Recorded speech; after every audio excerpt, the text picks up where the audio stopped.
అసలు విష్ణుమూర్తి ఎందుకు నరసింహావతారం ఎత్తాల్సి వచ్చింది? ఒక భక్తుని నమ్మకం, ఒక రాక్షసుని అహంకారం, ఈ రెండిటి మధ్య పుట్టిన అవతారమే నరసింహ అవతారం.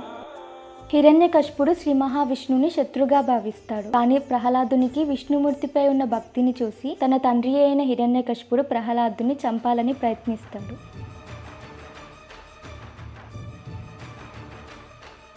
అలా ఎన్నిసార్లు చంపాలని చూసినా తన ప్రయత్నం విఫలమైంది.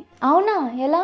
ఎందుకంటే ప్రహ్లాదుడు నమ్మింది సృష్టిని నడిపించే శక్తిని, ధర్మరక్షణ, దుష్ట శిక్షణ చేస్తూ ప్రతి అణువులో, ప్రతి హృదయంలో ఉండే శ్రీ మహావిష్ణువుని. మరి తర్వాత ఏమైంది? చివరికి హిరణ్యకశిపుడు స్వయంగా ప్రహ్లాదుని చంపాలని చూస్తుండగా తన భక్తుని రక్షించడానికి ఉగ్ర నరసింహునిగా వచ్చి హిరణ్యకశిపునితో భయంకరమైన యుద్ధం చేశాడు. హిరణ్యకశిపునికి బ్రహ్మదేవుడు ఇచ్చిన వరం ఉంది అనే అహంకారంతో తనని ఎవరూ ఏం చేయలేరు అని చెప్తారు.